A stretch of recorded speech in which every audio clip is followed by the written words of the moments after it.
Hello students, I am Dr. Deepmala, Assistant Professor Mathematics, Mukandlal National College, Yamunanagar. Today we start with simple harmonic motion. So in this lecture we will first study the definition of simple harmonic motion and then the article based on the definition. So first of all, what is simple harmonic motion?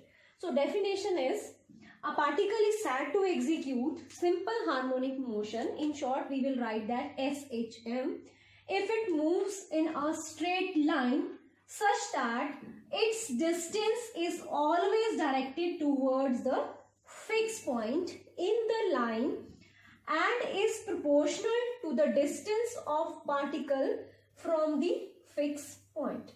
So सबसे पहले जो particle simple harmonic motion execute करता है वो कब execute करेगा? अगर वो first condition it moves in a straight line, that the particle should be in a straight line.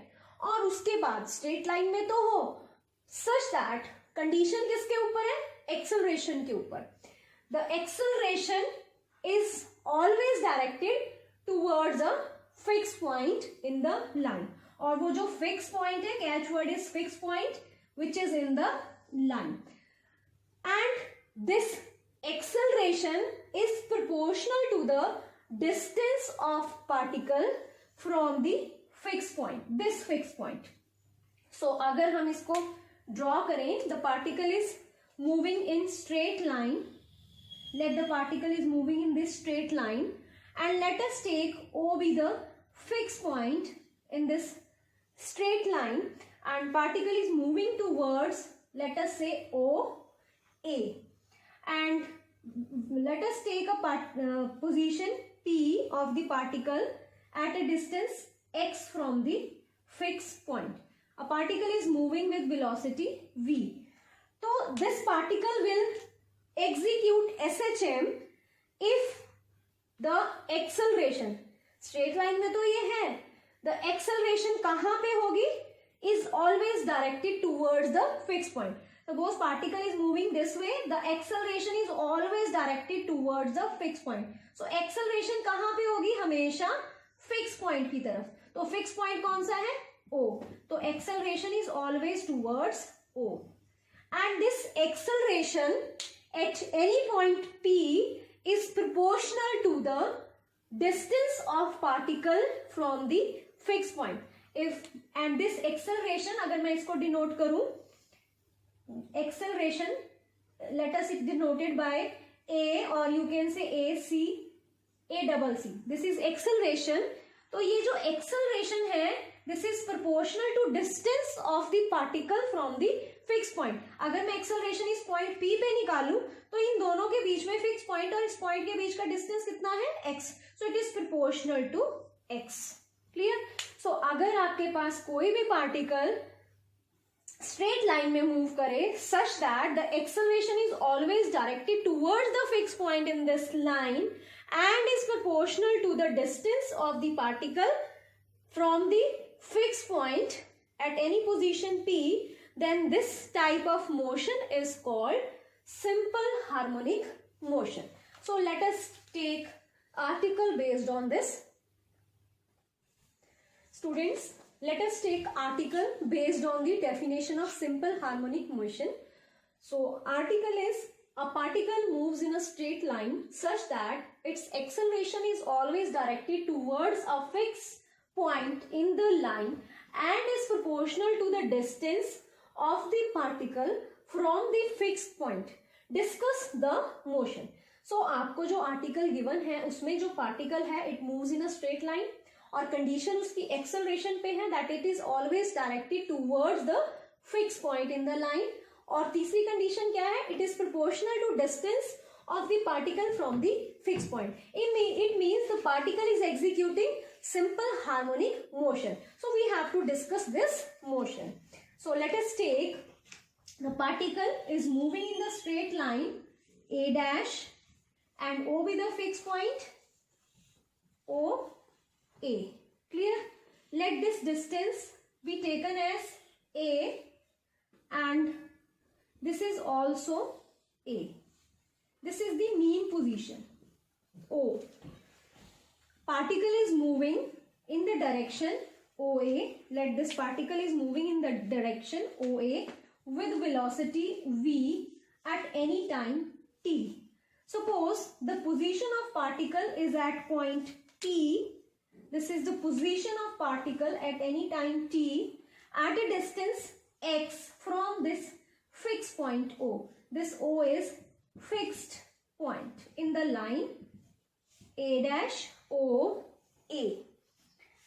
Up the condition is acceleration is always directed towards the fixed point in this line. Let the acceleration, I have shown this with red line. This is the acceleration which is always directed towards the fixed point, that is O. Particle is moving this way, but the acceleration is always directed towards the fixed point. So, and the acceleration is always proportional to the distance of the particle from the fixed point. So, अगर मैं इस point P पे acceleration देखूं तो it is proportional to distance from the fixed point. So, यहाँ पे जो acceleration होगी that is proportional to x. और अगर मैं point A पे देखूं acceleration, so it is proportional to A because distance from the fixed point at a point A is small a. Clear? और अगर मैं इस point O पे देखूं तो distance of the particle from the fixed point is 0. O पे है तो distance कितना है 0 itself, यही इसी point पे है तो acceleration यहाँ 0 हुई. ठीक है, proportional to distance, so it is 0. proportional to 0 is 0. This is proportional to x. यहाँ पे जो acceleration है this is proportional to x. और यहाँ पे जो acceleration है this is proportional to a. अगर मैं proportionality constant mu ले लेती हूँ तो यहाँ पे जो acceleration होगी that is mu x. यहाँ पे जो acceleration होगी that is mu times a. और यहाँ पे जो acceleration होगी that is 0. So acceleration यहाँ 0 है, यहाँ mu a है, तो यहाँ पे जो acceleration होगी वो maximum है और यहाँ पे जो acceleration है वो 0, क्योंकि जो a distance है अगर मैं यहाँ पे लेती हूँ तो a से कम है डिस्टेंस, यहाँ लेती हूँ तब भी a से कम है, तो मैक्सिमम डिस्टेंस यहाँ से लेके यहाँ तक a है. तो होगा क्या, जैसे ही पार्टिकल आपका मूव करेगा विद वेलोसिटी v, तो जो आपकी एक्सेलरेशन है वो उस किस तरफ एक्ट करेगी, it is always in the opposite direction, that is acting towards the fix point that is O. सो ये इसकी मोशन को क्या करेगी, रिटार्ड करेगी.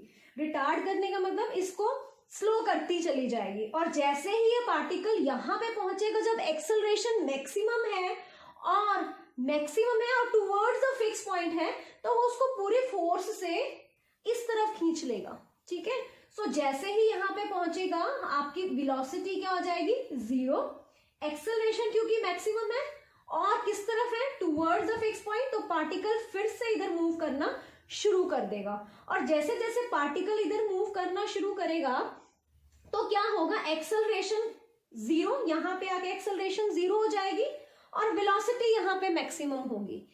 अगर यहाँ पे वेलोसिटी मैक्सिमम है तो ड्यू टू इनर्शिया जो पार्टिकल है अगर वो मोशन में है तो मोशन में ही रहना पसंद करेगा. तो वो मोशन में है तो पार्टिकल इस तरफ आना शुरू हो जाएगा और फिर से क्या होगा, आपकी एक्सेलरेशन क्योंकि प्रोपोर्शनल टू डिस्टेंस है and always towards the fix point, always towards O है, तो उसकी मोशन को फिर से रिटार्ड करना शुरू कर देगा. वेलोसिटी कम होती चली जाएगी और जैसे ही A डैश पे एक्सेलरेशन फिर से proportional to distance mu times A हो जाएगी तो आपकी वेलोसिटी फिर से यहाँ पे 0 हो जाएगी. और जब यहाँ पे वेलोसिटी 0 है और एक्सेलरेशन मैक्सिमम है but acceleration is always towards the fix point O, तो वो फिर से उस पार्टिकल को O की तरफ ड्रैग कर ले, O की तरफ चला जाएगा पार्टिकल. फिर से O की तरफ पार्टिकल जाना शुरू होगा, यहाँ पे आके फिर से वेलोसिटी मैक्सिमम होने वाली है, मैक्सिमम हो जाएगी तो due to inertia of motion particle motion में रहना पसंद करेगा तो वो फिर से उस तरफ चला जाएगा. तो इस तरह से जो मोशन है वो ऑसिलेटरी होगी आपकी. क्लियर? सो ये मोशन हम यहाँ पे अब डिस्कस करेंगे इस आर्टिकल के through.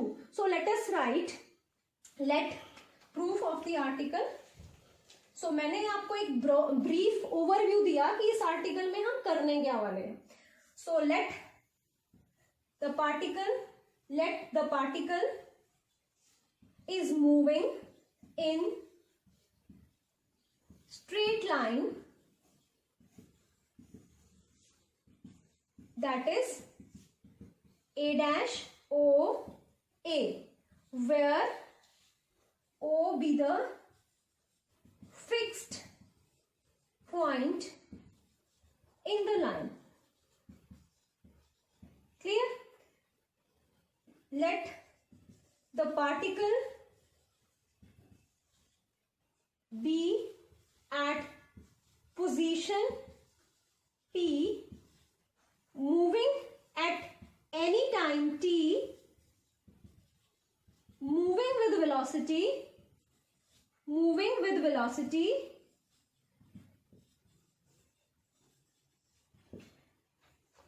v, clear, in direction OA, such that acceleration is such that acceleration हम बाद में बात करेंगे, such that OP is the distance is x. Clear? Now by definition of SHM आपको given है particle is moving in the straight line such that acceleration is always directed towards the straight line, toward the fixed point in the line is proportional to distance of the particle from the fixed point. इसको हम use करेंगे. So since the particle is moving in SHM, simple harmonic motion, therefore by definition of simple harmonic motion, the acceleration at any point P is always directed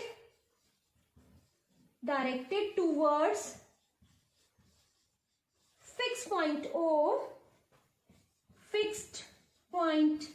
O and is proportional to distance from fixed point O. Clear? So let us write equation of motion for this system. So equation of motion, the equation of motion is given by, at any point P is given by, equation is, अब acceleration क्या है, is directed towards O, fixed point O, और particle is moving in this direction, opposite है directions. So आपके पास क्या होगा, v acceleration v dv by dx is equal to, proportional है but in opposite, minus of mu x. ठीक है, क्योंकि आपके पास जो पार्टिकल है, वेलोसिटी जो है वो इस तरफ, आपके पास पार्टिकल इस तरफ जा रहा है, बट जो एक्सेलरेशन है it is acting like in retarding force for it. Acceleration इस तरफ है, so it is negative. Clear? So आपके पास वैसे भी अगर आप देखो with increasing in x velocity आपकी डिक्रीज हो रही है, आपके पास वेलोसिटी यहां जाके जीरो होनी है, तो आपके पास इसीलिए दिस इज नेगेटिव. सो अब आपके पास this is equation. Let us take this as one equation of motion. So let us solve this, integrate this equation. What you have b square by 2 mu times minus of course minus mu x square by 2 plus constant of integration c1. Now at boundary यहां पे आपके पास velocity zero है at point A, ठीक है, और x कितना हो जाता है, ये x टोटल यहां पे इस पॉइंट पे कितना हो जाएगा, x इज a. ठीक है, सो एट पॉइंट ए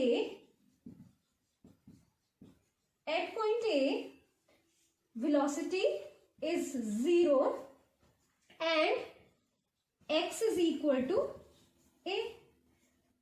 ठीक है, यहां पे आप लिख सकते हो, since the particle is moving towards OA but the acceleration is directed towards AO, therefore velocity becomes zero at point A. So at A, velocity v is 0 and x is the distance which is equal to A. X become A. So we have put here 0 is equal to minus mu A square by 2 plus C1. So C1 is minus plus mu A square by 2. So what is the velocity at any point P is given by mu times, this is mu times A square minus x square. So this is v square. So this implies v is plus minus under the root mu times A square minus x square. So let us now discuss. अब solution इसका हमने निकालना है x. Let us now discuss what is the position x for point P when the time is measured from point O and when time is measured from A. ठीक है. So अब हम ये दो केस डिस्कस करेंगे. ये हमने velocity निकाली. This is velocity of particle at any position as at any point P. Clear? So let us now discuss two cases. So let us take case 1. अभी तक स्टूडेंट्स हमने यहाँ पे डिराइव कर लिया v be the velocity at any position t of the particle. Case 1. When time is measured from fixed point that is O. Clear? So अगर आपका time major हम करते हैं this from this fix point O, तो देखते हैं कि आपका x क्या आएगा. ठीक है. अगर आपने टाइम मेजर करना है इस फिक्स पॉइंट O पे एट O, आपके पास क्या होगा. अब पार्टिकल O A की तरफ जा रहा है. जैसे जैसे टाइम इंक्रीज करेगा, यहाँ पे सपोज टाइम इनिशियल पोजीशन है, टाइम 0 है, time 1 second, 2 second, 3 second, 4 second.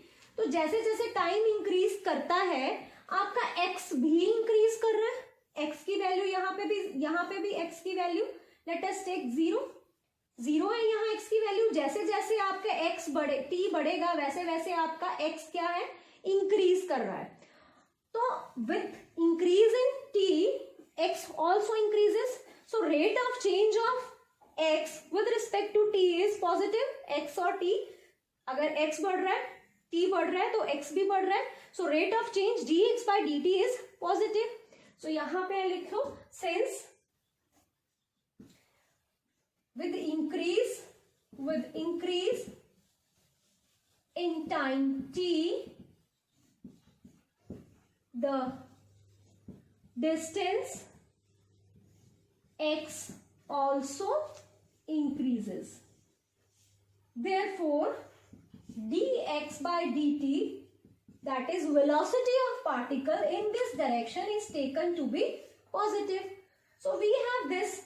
So what is dx by dt? It is taken to be positive, implies mu times a square minus x square. What we want to find? We want to find position.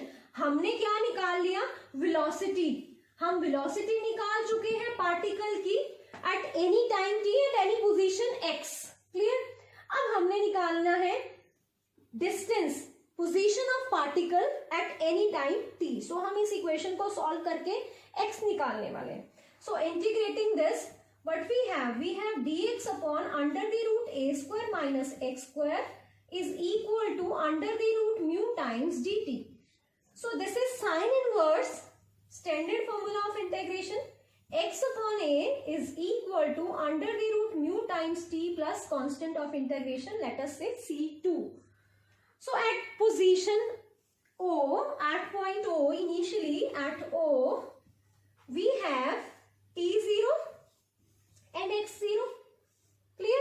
So t0 x0 डालेंगे implies c2 is 0. यहाँ पे आप 0 डालोगे तो sin inverse 0 is 0. 0 plus c2, so c2 is 0. So what will be you get? You will get sin inverse x upon a is equal to mu times t. Clear? So you have x upon a is equal to sine of under the root mu t, or you can write this as x is equal to a times sine of under the root mu t in mu into t. but t is the time and x is the position of the particle at any time t, when t is measured from the fixed point O. So this is the position of particle. अब हम क्या करेंगे? We want to find position of particle when particle is returning back, जब A से O की तरफ आता है, when time is measured from this point A. So case 2. Students, case 2 is when time is measured from an instant, the particle is at point A. When the time is measured from the instant when particle, the time is measured from the instant when particle is at point A. Okay, when the particle is at point A, what we write, since the acceleration is directed towards the fixed point, the particle starts coming towards O. So जब आपका particle इस तरफ आना शुरू होगा तो हो क्या रहा है, यहाँ पे x की वैल्यू a हो चुकी है. सपोज a इज 2 सेंटीमीटर, तो अगर यहाँ पे a 2 सेंटीमीटर या 2 मीटर्स है, कोई फिक्स क्वांटिटी अगर हम देखें, तो यहाँ पे a की वैल्यू कम होगी क्योंकि यहाँ 0 से स्टार्ट हुआ. 0 यहाँ सपोज 1, यहाँ पे सपोज 2, अब यहाँ से वापस आ रहा है तो ये 2 था, फिर ये 1.5, दिस इज 1, देन 0.5, देन 0. तो हो क्या रहा है, जैसे जैसे अब यहाँ पे अगर हम मान लें कि हमारा पार्टिकल ए पॉइंट पे था, टाइम यहाँ से मेजर होना शुरू हुआ, तो यहाँ पे तो वैल्यू टी की 0 है और एक्स की ए है. और जैसे जैसे आपका टाइम इंक्रीज होगा तो आपके पास एक्स डिक्रीजिंग कंडीशन में है, डिस्टेंस इज डिक्रीजिंग, एक्स की वैल्यू यहाँ पे ए है, तो यहाँ पे क्या हो जाएगी, ए से कम होती चली जाएंगी और यहाँ आके एक्स 0 होगा. ठीक है, so x goes on decreasing as t is increasing. तो rate of change of x with respect to t is taken to be negative. तो वेलोसिटी जब हमारी इधर से पार्टिकल ओ की तरफ आ रहा है तो वेलोसिटी आपके पास क्या रहेगी, नेगेटिव. सो आपके पास dx by dt is taken to be negative. since x when time is increasing, when time t is increasing, the distance x goes on decreasing. So therefore we have dx by dt is negative. dx by dt is velocity, rate of change of distance with respect to time is taken to be velocity at any position x and time t.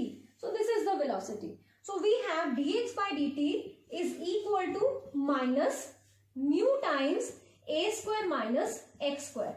Students, तो अभी तक हमने क्या किया, जो velocity का expression लिया था वो प्लस माइनस था, तो मींस अगर O से A की तरफ जा रहा है तो वेलोसिटी का मैग्नीट्यूड तो सेम है, it is taken in the positive sign, with positive sign.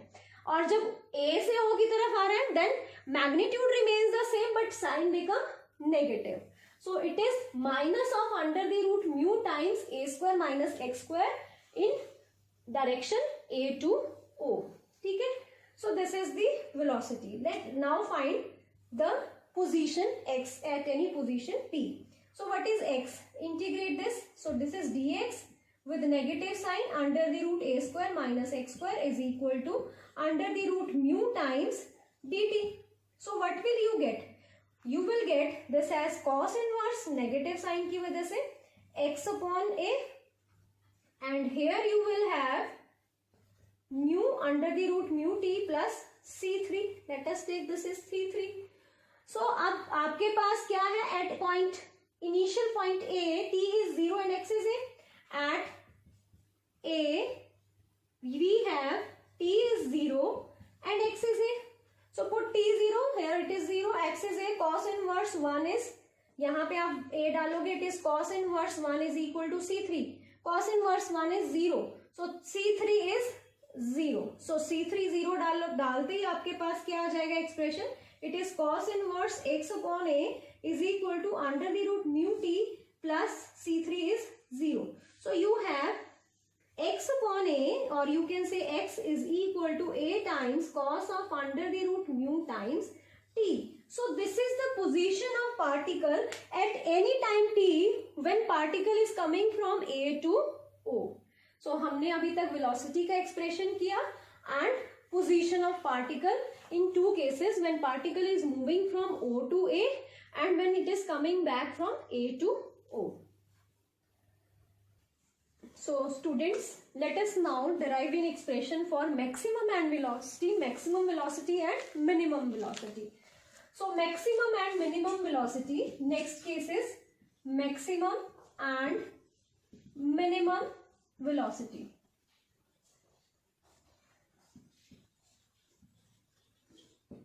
So सबसे पहले what is velocity of particle at any position p at a distance x from the fixed point? So let the velocity of we have proved this, since the velocity of particle at any point at point p at a distance x from fixed point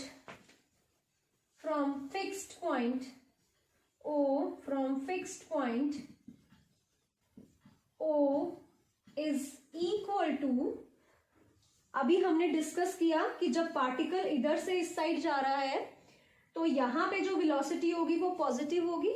so it is equal to under the root mu, this is expression for velocity, mu times a square minus x square. So ये maximum कब होगी? When x is 0, और minimum कब होगी? When x is A.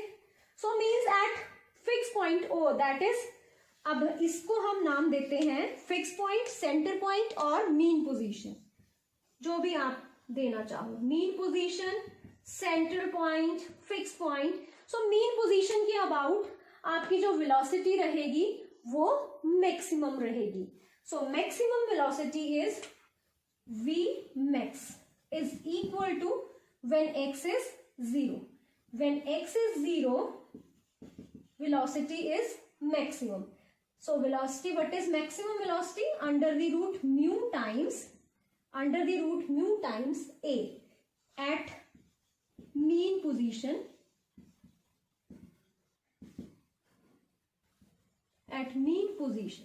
clear? Or next, minimum velocity when x is a, that is at point a, this is called extreme position. Point ले लो या position, whatever you want. So minimum velocity when x is a, velocity is minimum, which is 0 at extreme position. अगर acceleration की बात करें तो जो आपकी acceleration है at 0, acceleration at x equal to 0 is minimum 0. This is minimum acceleration